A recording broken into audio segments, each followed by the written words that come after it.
여러분, 전 세계 어디를 가든 패스트푸드 왕은 누구일까요? 네, 당연히 맥도날드죠. 전 세계 100여 개국을 점령한 이 거대 제국이 유독 무릎을 꿇고 항복한 나라가 딱 하나 있어요. 바로 필리핀인 거죠.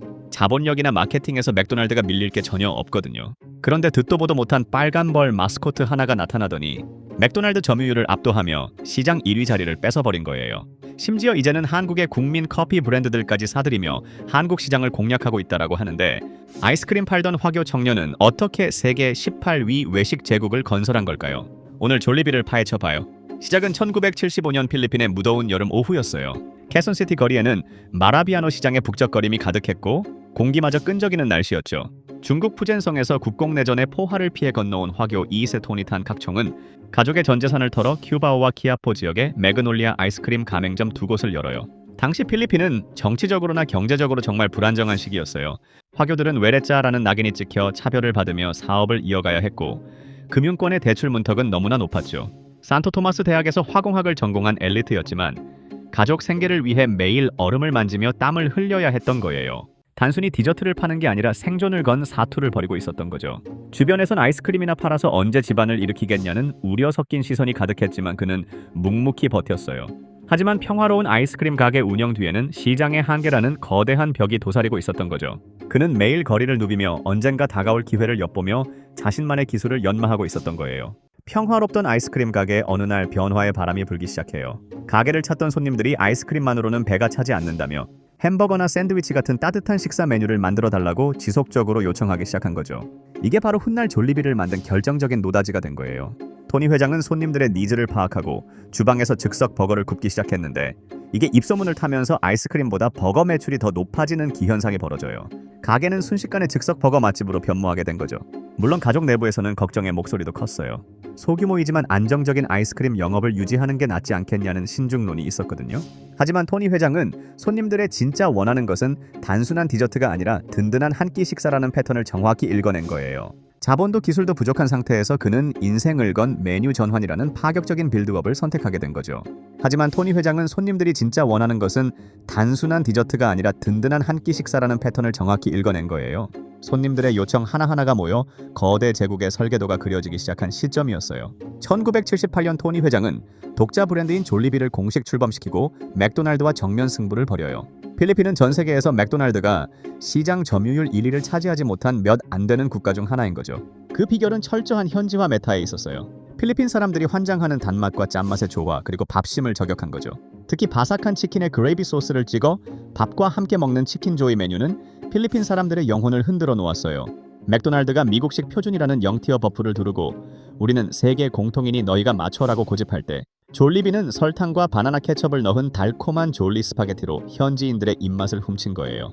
실제 데이터로 봐도 졸리비의 점유율이 맥도날드보다 3배 이상 높을 정도로 압도적인 격차를 보여줬죠.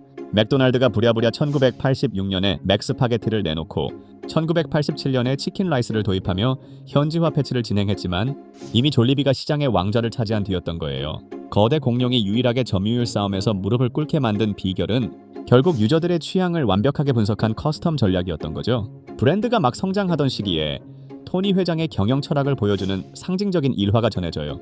어느 날 공장에서 생산한 제품 일부에서 품질 문제가 발견된 거죠. 당시 경영 상황에서 제품을 폐기하는 것은 막대한 손실을 의미했지만 토니 회장은 단호한 결단을 내려요. 품질이 완벽하지 않으면 고객에게 기쁨을 줄 수 없으며 근본을 잃으면 브랜드는 죽는다는 믿음 때문이었죠. 정확한 연도나 수치는 기록마다 차이가 있지만 품질을 위해 손실을 감수하고 제품을 폐기했다는 이야기는 졸리비의 전설적인 에피소드로 남게 돼요. 화교 사회에서도 그의 완벽주의를 보고 혀를 내두를 정도였지만 이 선택은 고객들에게 깊은 신뢰라는 버프를 심어주게 된 거죠. 당장의 쇼미더머니급 이익보다 브랜드의 가치를 선택한 이 한타 싸움이 결국 훗날 수조 억 원대 기업을 만드는 기초 체력이 된 거예요. 만약 그때 적당히 타협해서 불량 제품을 유통했다면 졸리비라는 이름이 지금처럼 전 세계에 알려지기는 힘들었을 거예요. 이 철학은 오늘날 전 세계 10,000개에 육박하는 매장을 관리하는 졸리비 시스템의 뿌리가 되었어요. 졸리비는 필리핀에만 머물지 않고 글로벌 서버로 눈을 돌려요. 1986년 대만에 진출하며 야심차게 해외 확장을 시도했지만 결과는 처참한 실패였죠. 현지 문화를 제대로 파악하지 못한 채 필리핀 방식만 고집하다가 문화적 너프를 제대로 맞은 거예요. 하지만 토니 회장은 여기서 포기하지 않고 실패 로그를 철저히 분석했어요. 1987년 브루나이 진출에서는 현지 시장에 맞춘 전략을 적용해 대성공을 거두며 다시 일어섰죠. 1997년 아시아 금융위기라는 거대한 보스 몬스터가 나타났을 때도 해외 확장을 잠시 멈추고 내실을 다지는 영리한 플레이를 보여줬거든요. 실패를 교훈 삼아 더 단단해진 시스템을 구축한 뒤 미국과 중동 그리고 베트남까지 전 세계로 영토를 넓히기 시작한 거죠. 특히 해외에 나가 있는 수많은 필리핀 노동자들에게 고향의 맛과 기쁨을 선사하며 글로벌 충성 고객층을 확보하는 전략을 썼어요. 위기를 기회로 바꾸는 토니 회장의 회복 탄력성은 정말 경이로운 수준이었던 거죠. 실패는 끝이 아니라 다음 성공을 위한 유료 데이터가 된다는 것을 몸소 증명한 셈이에요. 이제 졸리비 푸드 코퍼레이션은 단순한 버거 브랜드를 넘어 거대한 외식 지주 회사로 진화해요. 1978년 법인 설립 이후 지속적으로 덩치를 키워오던 졸리비는 2018년에 법적 체계를 정비하며 글로벌 기업으로서의 면모를 강화하죠. 2019년에는 우리에게 익숙한 커피빈을 인수하며 커피 시장에 강력한 도전장을 내밀었고, 최근에는 딤섬계의 최강자 팀 호환의 지분 100%를 확보하며 멀티클래스 캐릭터로 변신한 거죠. 전 세계 33개국에서 수천 개의 매장을 운영하며 매출은 수조 원대에 달하는 거대 제국이 된 거예요. 팬데믹 기간에도 드라이브스루를 빠르게 강화하며 매출을 방어하는 기민한 운영 능력을 보여줬죠. 현재 졸리비는 전 세계 매장 10,000개 돌파를 향해 아주 빠르게 성장 중인 상태예요.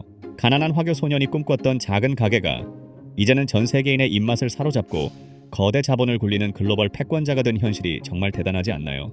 이들은 단순히 음식을 파는 것을 넘어 전 세계의 다양한 외식 문화를 졸리비라는 플랫폼 안으로 흡수하고 있는 거예요. 2022년 7월 토니 회장의 시선은 드디어 IT 강국이자 외식 초경쟁 시장인 대한민국으로 향해요. 바로 대한민국 가성비 커피의 상징 컴포즈 커피의 지분 70%를 약 4,700억 원을 들여 인수한 거죠. 왜 굳이 한국 커피 브랜드였을까요? 단순히 커피 판매 수익을 내겠다는 계산이 아니었어요. 한국의 수천 개 매장을 돌리며 검증된 미친 듯한 물류 시스템과 세계 최고의 키오스크 주문 인프라를 흡수하겠다라는 전략이었던 거죠. 이 한국식 효율성 버프를 받아서 전 세계 10,000개 매장에 이식하겠다는 야심찬 역설계였던 거예요. 당시 방탄소년단의 비를 모델로 활용하며 브랜드 가치를 높이고 있던 점도 인수 결정에 큰 몫을 했죠. 이 딜은 한국 외식업계에 엄청난 충격을 줬고, 졸리비의 글로벌 네트워크를 타고 한국 커피 시스템이 전 세계로 뻗어나가는 계기가 된 거죠. 단순히 지분을 산 게 아니라 한국의 고도화된 외식 테크놀로지를 통째로 사버린 셈인 거죠. 한국 시장에서의 성공은 이제 졸리비 글로벌 매출 비중을 획기적으로 높여줄 핵심 엔진이 된 거예요. 한국에서의 확장은 여기서 멈추지 않았어요. 사실 모든 인수가 다 성공했던 건 아니에요. 한때 치킨 브랜드인 노랑통닭 인수를 검토한다는 소문이 업계에 돌기도 했지만 공식적으로 협상이 진행되지는 않았거든요. 토니 회장은 안 되는 건 빠르게 접고 확실한 타겟에 집중하는 화교 특유의 장사 수완을 보여줬죠. 대신 2026년 2월에 샤브샤브 업계의 강자인 샤브 올데이를 운영하는 올데이 프레시의 지분 70%를 약 1,270억 원에 인수하는 계약을 체결해요. 한국 내 160개가 넘는 매장을 보유한 1위 브랜드를 품에 안으며 한국 시장 지배력을 더 강화한 거죠. 공정거래위원회의 승인까지 거치며 한국에서의 사업 포트폴리오를 더욱 단단하게 굳혔어요. 해외 사업부 매출 비중을 전체의 절반 가까이 끌어올리겠다라는 목표를 향해 아주 거침없이 달려가고 있는 거죠. 현재 한국 시장은 졸리비가 글로벌 톱 클래스로 도약하기 위한 가장 중요한 전략 기지가 된 상황이에요. 실패를 두려워하지 않는 과감한 베팅과 철저한 계산이 졸리비를 한국에서도 강자로 만들고 있는 거죠.